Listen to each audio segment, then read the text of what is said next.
העובדות וההתייחסויות שהובאו בפני הוועדה חיזקו אצלי ואצל חברי הוועדה את הצורך בשינוי הכללים, תוך הרחבת תחולת ההגדרות של אמצעי תקשורת ובעלי תפקידים בשדה התקשורתי לצורך הנפקת תעודות על פי הכללים. המלצות הוועדה גובשו כך שהקריטריונים למתן תעודות מטעם לשכת העיתונות הממשלתית יהיו מכלילים ומכילים עד כמה שניתן, תוך שמירה על התועלת המעשית ומניעת חלוקת יתר של תעודות לעם, מה שעלול להוביל לפגיעה בעבודה העיתונאית עצמה. לאור המלצות הוועדה הומלצה הרחבת תחולת ההגדרות המהותיות של אמצעי התקשורת ושל רשימת מקצועות התקשורת ובעלי התפקידים בשדה התקשורתי כדי להתאימן לשינויים ולהתפתחויות בענף. במרחב שיוצאות ההגדרות החדשות הן כוללות מקצועות תקשורתיים ואמצעי תקשורת שנעדרו מהן קודם לעדכון הכללים, דוגמת בלוגרים ופורטלים נישתיים.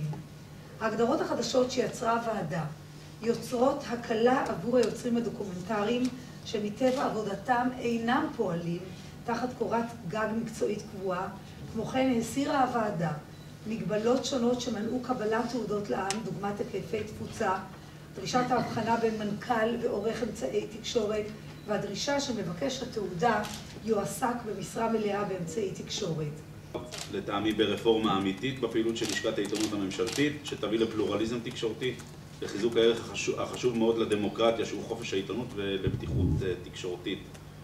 אני חושב שהקו הכללי שביקשנו הוא באמת משתקף בהמלצות, גם נושא של התערבות מינימלית של הדרג הפקידותי, או נקרא לזה של הממשלה, אם אפשר לומר, או של המדינה, בשיקול הדעת לגבי מתן תעודת עיתונאי. גם ודאי לקיחה בחשבון של כל השינויים שאנחנו כולנו לא רק חשים, אלא כבר אי אפשר להתכחש להם, של כל מה שקשור לניו מדיה ולבאמת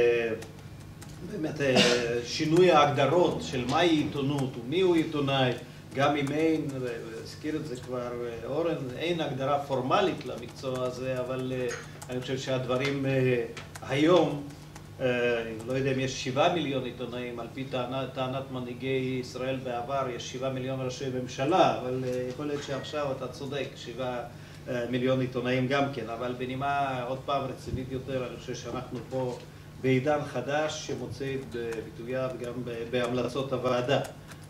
גם האחדות היא מאוד חשובה, ההתלבטות או הלבטים המקצועיים האמיתיים בין טכנאי לעיתונאי ולמנכ"ל וכן הלאה, לדעתי האחדות במתן GPO card, כן, תעודת לעם לכלל אלה שעוסקים במקצוע, זה גם צעד חשוב בכיוון הנכון.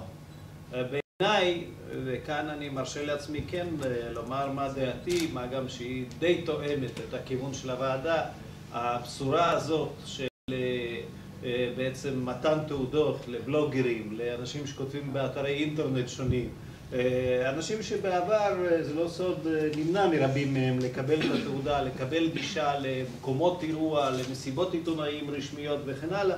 בעיניי זאת בשורה טובה, הורדת רף הדרישה לגבי מספר קוראים או כניסות, זה גם נוגע למקומונים וגם לאתרי אינטרנט. לדעתי הדברים האלה הם צעד מאוד נכון, בכיוון מאוד נכון, ואני שמח מאוד שכיוונתי לדעת גדולים, לדעת חברי הוועדה הרב-תחומית הזאת.